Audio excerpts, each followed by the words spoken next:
Hello everybody, Silverpicker here, and yes, you got it, finally I am making my knife collection video. For those of you who don't know, in my past videos for my pickups, I have bought a knife here and there, and in passing I always mention that I have a knife collection, and if I don't sell it, whatever I bought, then I'll just put it into my knife collection.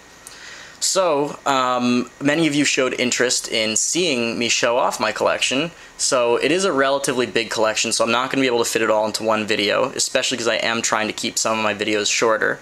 So what I'll do is I'll just show you the big knives that are not like pocket knives that don't fit in this roll-up case. So the roll-up case I will show in a different video, and for now I'll just show you the bigger stuff. So I'll start with the stuff that I use. So these are the three heavy-duty knives that I use when I go camping. I don't bring all of them at once. I pick one, and that's the one I use. I usually bring one heavy-duty knife and one like multi-tool or Swiss Army type knife with me.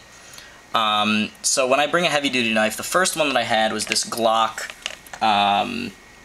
combat knife, and it's got a hard plastic sheath and handle. It's a full tang knife, I believe. I'm pretty sure of that, although I've never actually inquired. It's got a really nice long blade. I think it's about 8 inches. It's marked Glock. It's the same as the gun company. Right there, Austria. And it's also marked on the handle, which is nice. And it's got a really thin blade, actually. It's in terms of thickness like this. It's pretty thin. It holds an edge really well. It's got black matte finish for anti-reflectivity, and it's got this serrated edge on the back, so it can cut through roots, it can cut through wire. It's a really good knife. I really like this knife. I liked it so much that I got another one when this one started wearing out, and I just kind of wanted another one instead of having to sharpen this one so many times. So I got that. Next one over here is the same knife, but in like a desert sand color, and I just got a second one to have in addition to this, and I was using that for a while. Then I decided, I got a little bored of those and wanted to try something new, so I got this from the Ontario Knife Company. I've never had a knife of that brand, and although I am happy with a few of its aspects, it's got a great rubberized grip, it's got a good weight, it's a full tang knife, serrated back, it's got a theoretically a nice blade, but it doesn't really hold its edge very well. And I don't know why that is, but it just doesn't seem to hold an edge. I've sharpened it a few times, but I have a feeling I'm going to go back to my Glock knives for heavy-duty use. I mean, I've done everything with these and they still keep an edge. I've dug holes with them in the dirt, I've cut up roots, I've even split wood with it, I've opened cans. These really are workhorses, and I highly recommend them. I think you can get them on eBay for like less than 30 bucks, so I would say definitely get one of those.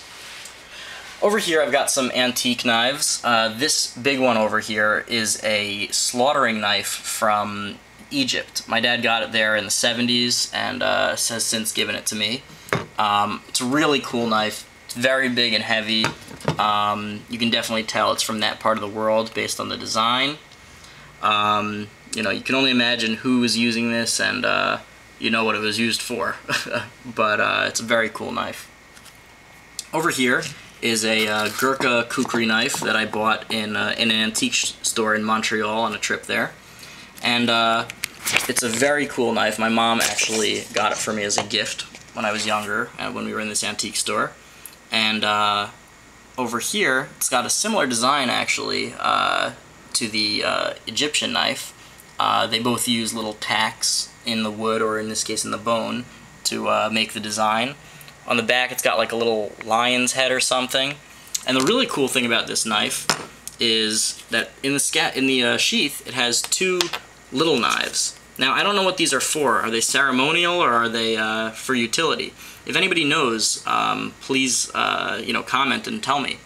The really gruesome thing about this knife is, from what I've heard, the reason it was shaped this way was so that the Gurkha soldiers, what they would do is, it was kind of like psychological warfare. They'd go into their enemy's encampment and they'd get under their enemies while they were sleeping, and they would slit their throats. And they would only slit every other person's throat, so that when the people who survived woke up in the morning, they'd see everyone around them dead. And that was supposed to be like a, very scary and, well, for obvious reasons, a pretty crazy psychological warfare tactic. So just a little history lesson. Over here is my King Cutter H. Boker Co. Straight razor. And I'm not really a razor collector, that's a whole different collection on its own, but I did want at least one example because it does sort of fall into the category of knives. This one I think is about 100 years old. I'm not sure exactly, but it's a pretty nice knife, and I do like the company, so it's nice to have just one in my collection. Plus it's in the original box. I don't know how much it's worth. I'm not even sure if it's particularly rare, but I do like it. Over here, it's not really a knife either, but it's a piece of trench art, and I believe it's World War II era, and somebody took a high caliber bullet and cut a slit in it and put this letter opener inside, and I just thought this was a very cool piece to have, so I do keep this with my collection. Over here, this is a coyote jaw and obsidian knife. My dad got this for me in Alaska. It's a really, really cool knife, handmade. They even use like a sinew to connect it together. The only thing is it's very delicate, so even taking it out just to show in the video, I'm constantly nervous that I'm going to break it. But it is definitely a unique and interesting piece in my collection. And finally, for the big knives, I've got this. This is called a Ski-and-Do. I'm not sure if I'm pronouncing that correctly, but I got it on my trip to Scotland. It is a ceremonial Scottish knife. They generally wear it with their kilts and their kilt socks, and a lot of the time they still wear them at weddings when they wear their traditional garb. And I just wanted a knife, if the country has a knife as part of its, sort of its culture, and I visit that country, I'll certainly get a specimen. And this one is not particularly rare. It's made for tourists and for people that want to engage in the ceremony. It's very new. I probably overpaid for it, but I did like it. It's got a wood handle and a little piece of bone at the top and a leather scabbard. And I just like it, so I picked it up, and I'm very happy with it. So these are the bigger knives in my collection that don't fit in any case.